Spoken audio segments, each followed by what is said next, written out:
I owe Tevin Coleman an apology. I wrote him off in 2019.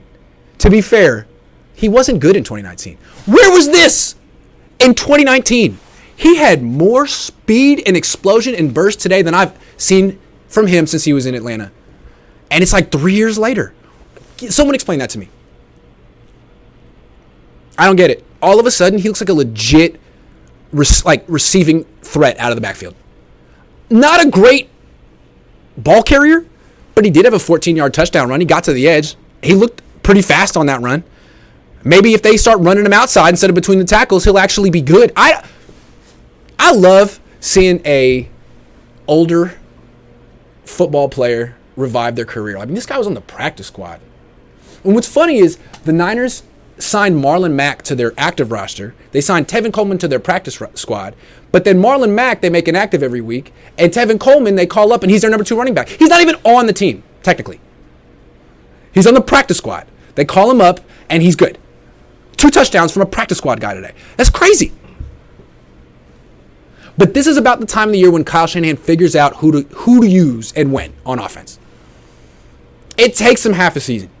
But now he's figuring out that Tevin Coleman is a factor on this team. Tevin Coleman is someone who's going to get 6 to 8 carries and 3 to 5 targets. That's a significant role in the team. Kyle just figured that out. Good for him. He's also figuring out how to get the ball to Ayuk, how to get the ball to Kittle, when to go to Juwan Jennings. So this offense is improving because it's going through that annual period of Kyle figuring out what he has. It takes him longer than it takes D'Amico Ryans, but offense is a lot of choreography. Anything else I want to say about Tevin Coleman? That catch he made at the sideline was amazing. He wasn't even open. He was being guarded by a DB. Jimmy threw it up for grabs because he got hit by like 7 people on the same play, and he caught it. Wow. And after the game, someone asked Tevin Coleman if he ever doubted himself, given all the bad things that had happened in his career the last few years. And he said, yeah, absolutely, which was a quite endearing thing for a professional athlete to say. So congratulations, Tevin, and I'm sorry for writing you off, and I hope I motivated you to do this tonight because this was a legendary performance, man. Your career was in the coffin, and now you're a key member of this team. For the first time in your career, you are a serious positive factor on the 49ers. And they've paid him a lot of money. They're paying him nothing now. And now he's making that money. So good for Tevin. That's cool. We got that. One more. Did Burfer play? Got you. Hold on. Glass half full guy says, my only issue with Kittle is his over-aggressiveness gets unnecessary hits and fumbles like today. Yeah, I mean, he made some nice contested catches. Kittle's a big guy, and he can get, some momentum, and he's good hands. But what I don't see from him is the stop-start, the burst, the explosion. And that's what separated him when he was younger. He was 250 pounds, and you could throw him a screen pass. I mean, his burst to separate from coverage, to separate after the catch, was unreal for a tight end. Now, he's making contested catches, which is okay. So you saw what they did with him was instead of having him make like a quick cut, they had him running crossing routes off play action. Smart.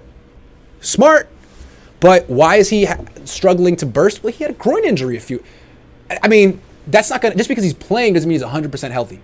So with the groin injury, that takes away all of your quickness and your ability to go from 0 to 60 in 2 seconds, right? So that's what we're seeing from him. At least they found ways to get on the ball early on, and then he fumbled. Stop trying to do so much after the catch because he's not, getting away from defenders. They're all over him. Kyle used Coleman as the battering ram in 2019. That was ridiculous. Now he's the change of pace back, as he was in Atlanta. The turf is what caused the injury for E-Man. That turf is ridiculous. What is with this turf? This owner is worth $10 billion. Charlotte is a nice city. I mean, there's good weather, and they can't afford turf? I mean, they can't afford grass? I don't get that. That's disgusting. Sorry, Emmanuel Mosley. Aaron Banks is legit. Is he? That's cool. He is doing a good job so far. I mean, he hasn't done a bad job yet. I'd like to see a little bit more, though. Nassim says, Grant, after seeing Jimmy G go 3-1 this season, could have been 4-0. Would you still want Trey to start over Jimmy? Yes. I do. I would. I do. But we'll see. Maybe I'm wrong. But yeah, there's no question. Thank you, Isaiah. Grant is right. Jennings is faster than Kittle now. Oh, there's no question about it. There's absolutely no question about it.